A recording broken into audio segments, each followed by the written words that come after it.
Hi friends, எல்லோருக்கும் வணக்கம். அனைவருக்கும் விநாயகர் சதுர்த்தி நல்வாழ்த்துக்களை தெரிவிச்சுக்கிறேன். இந்த வீடியோவில் பார்த்திங்க அப்படின்னா, சைக்காலஜிக்கும் ஸ்ட்ராட்டஜிக்கும் என்ன சார் டிஃப்ரெண்ட்டு? ஸ்ட்ராட்டஜி இருந்தால் பணம் சம்பாரிச்சிட்டு போயிட்டே இருக்கலாம்.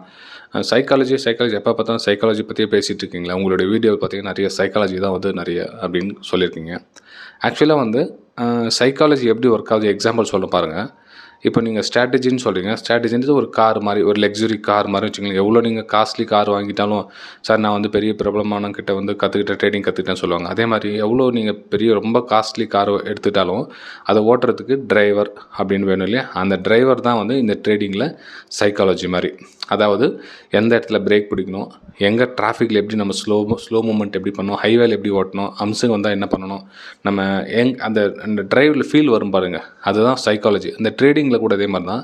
நம்ம எங்கே ஸ்டாப் லாஸ் போடணும், எங்கே டார்கெட் வைக்கணும், அந்த ட்ரேடில் என்ட்ரி ஆகலாமா வேணாமா, அந்த ட்ரெண்டு கரெக்டாக புரியுதா, இந்த ட்ரேடிங் புரியல, நான் இன்றைக்கி ட்ரேட் பண்ணலை, ஸோ எனக்கு அந்த இடத்துல கரெக்டாக இருந்ததில் என்ட்ரி எடுக்கிறேன், எனக்கு இவ்வளோ ரிஸ்க் இருக்குது அப்படின்னு ஆப்ரேட் பண்ணி மூமெண்டம் பண்ணுறாங்களே, இதுதான் சைக்காலஜி.